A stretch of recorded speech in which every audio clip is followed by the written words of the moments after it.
Building a rocket to the moon is difficult, but it's a predictable process.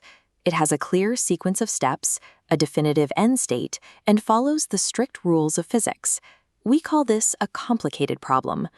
A national healthcare system operates as a pulsating web with no clear boundaries. This is true complexity. Policies fail when we treat networks like machines.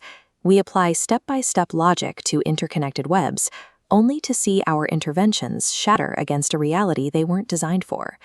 When issues like climate change or national obesity rates resist our attempts to fix them, policy experts give them a specific name: wicked problems.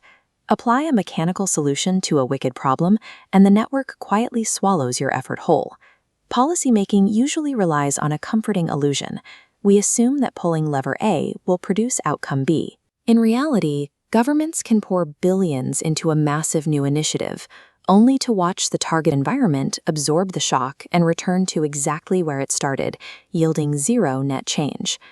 To understand why this happens, we have to look at the science of what researchers call a complex adaptive system. Unlike a broken engine waiting for a mechanic, these networks are alive.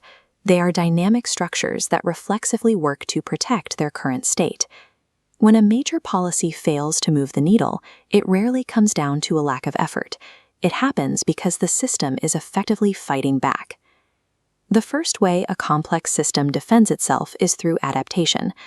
Because the network is made of people, businesses, and institutions, those individual parts learn. The moment you introduce a new rule, they change their behavior to dodge it. Take the UK's National Health Service in the 1990s.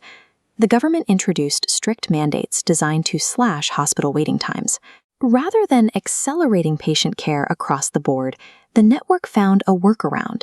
Administrators altered reporting practices and screening processes so that targets were met on paper, while the actual wait for patients remained largely the same.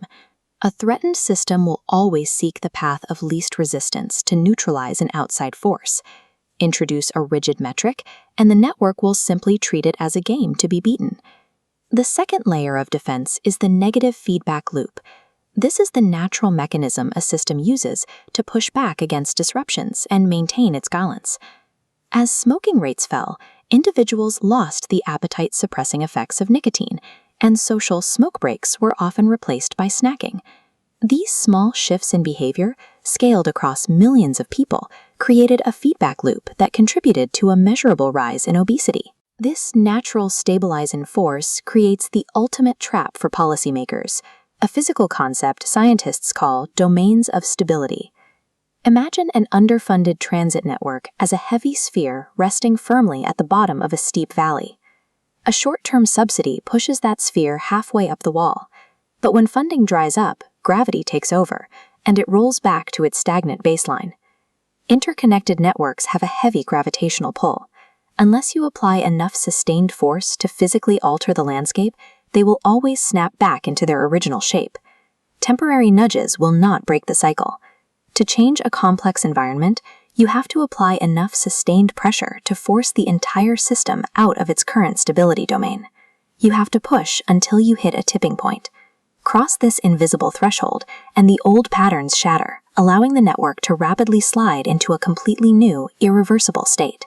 Because tipping points are unpredictable and systems are always shifting, the traditional fire and forget model of evaluation leaves policymakers blind to the system's next move. This chart, known as the Stacey Diagram, maps out the relationship between uncertainty and complexity.